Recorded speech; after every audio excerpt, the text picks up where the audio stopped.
आप भी Indian company हो, आपको इंडिया में भी टीआरसी चाहिए, सो आप पहले फॉर्म फिल किया करते थे, फॉर्म 10FA।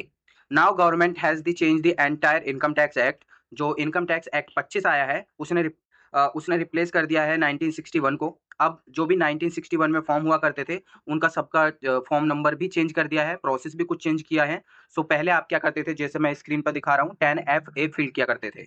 10FA में सारी डिटेल्स आप जो आपका नेम, एड्रेस और जो कंपनी हो गया, कितने टाइम तक वो स्टे है इंडिया में, और मेल आईडी और सपोर्टिंग डॉक्यूमेंट्स में मैं लास्ट में भी बताऊँगा, और यहाँ पर भी देख लीजिए मैंने क्या-क्या डॉक्यूमेंट्स लगाए हैं। मैंने एक एडिशनल डॉक्यूमेंट्स लगाया है इसमें, वो मैं बता दूँगा। तो यहाँ पर अब आपको फॉर्म 22 फिल करना होगा, जो रिप्लेस कर दिया गया है 1961 को इनकम टैक्स एक्ट 25 से।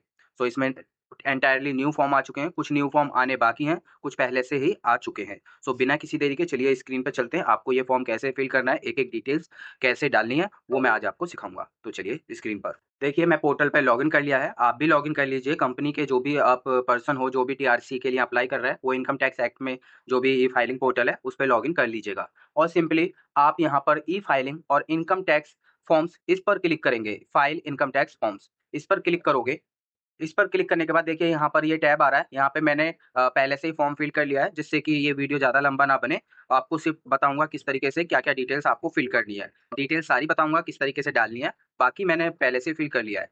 तो यहाँ पर 2 टैब दिए गए हैं। अब जो न्यू फॉर्म आए हैं इनकम टैक्स एक्ट 25 के अकॉर्डिंग देखिए यहाँ पे डाल दिए हैं, और जो 1961 के अकॉर्डिंग अभी भी जो ओल्ड फॉर्म फिल कर रहे हैं, वो आपको करने होंगे। क्योंकि अभी तक कुछ न्यू फॉर्म आए नहीं है, जैसे अपील फाइल करते थे फॉर्म 35 के लिए, उसके लिए भी नहीं आए हैं। और फॉर्म 35 अगर आप अपील फाइल कर रहे हो, उसमें भी बहुत चेंजेस आए हैं, वो भी कैसे फिल करना है मैं आप नेक्स्ट वीडियो उस पर ही बनाऊँगा। तो सिंपली आपको यहाँ पर जो सर्च करना है फॉर्म 42। फॉर्म 42 या तो ऊपर सर्च बार पे क्लिक कर लीजिए, या सिंपली आपको यहाँ पर जाना है, यहाँ पर ये स्क्रीन बड़ी हो जाएगी और यहाँ पर फाइल 42 आ जाएगा, और सिंपली आपको फाइल नाउ पर क्लिक कर देना है। यहाँ पर देखिए ये पैन नंबर आ जाएगा, और यहाँ पर आपको टैक्स ईयर सिलेक्ट करना है। अभी 26-27 के लिए हम टीआरसी ले रहे हैं, सिंपली आपको ये टैक्स ईयर पे जाना है और कंटिन्यू पर क्लिक कर देना है। और कंटिन्यू पर क्लिक करने के बाद देखिए यहाँ पर लेट्स गेट स्टार्टेड पर क्लिक करेंगे, एंड देन यहाँ पर ये आपका इंटरफेस आ जाएगा। ये आपको 4 डिटेल्स फिल करनी है।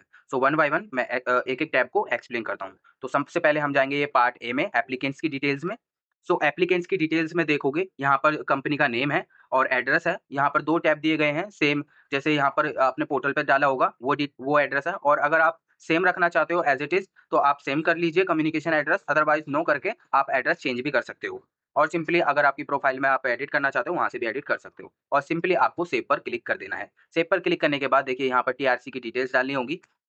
तो यहाँ पे क्या है, एड्रेस आपको डालना है। यहाँ पे रेज़िडेंशियल इंडिया ये बाय डिफ़ॉल्ट ही आएगा। उसके बाद यहाँ पर मैंने डिटेल्स डाल दिया है, या तो ऐड डिटेल्स पे क्लिक कीजिए। यहाँ पर मैं एडिट करके आपको दिखा देता हूँ किस तरीके से डिटेल्स डाली है। देखिए यहाँ पे मैंने फुल एड्रेस डाल दिया है। यहाँ पर जो कंपनी का एड्रेस है वो डाल दिया, और यहाँ पर मैंने रेंज सिलेक्ट कर लिया है कि 1 अप्रैल 26 से 31 मार्च 2027 तक मुझे टीआरसी चाहिए, जिससे कि मैं कोई भी डीटीडब्ल्यूए का बेनिफिट क्लेम कर सकूँ। और सिंपली मैंने यहाँ पर सेव कर दिया।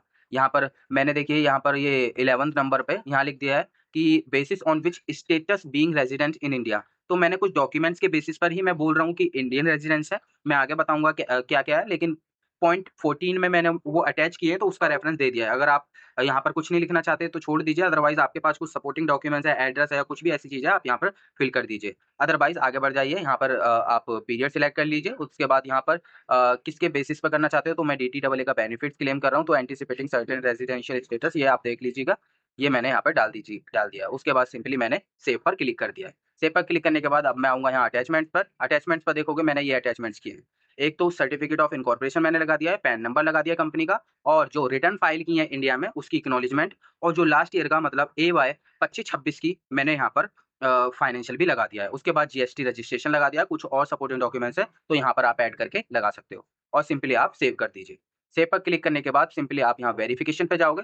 वेरिफिकेशन पे जाकर के यहाँ पर वेरीफाई कर लीजिए, एंड देन सेव। उसके बाद यहाँ पर प्रीव्यू पे करके आगे आप ई वेरिफिकेशन के थ्रू, डीएससी के थ्रू ही ये फाइल होगा, फाइल कर दीजिएगा। सो इस वीडियो में इतना ही। अगर वीडियो आपको पसंद आया हो, please like and subscribe my channel. Thank you.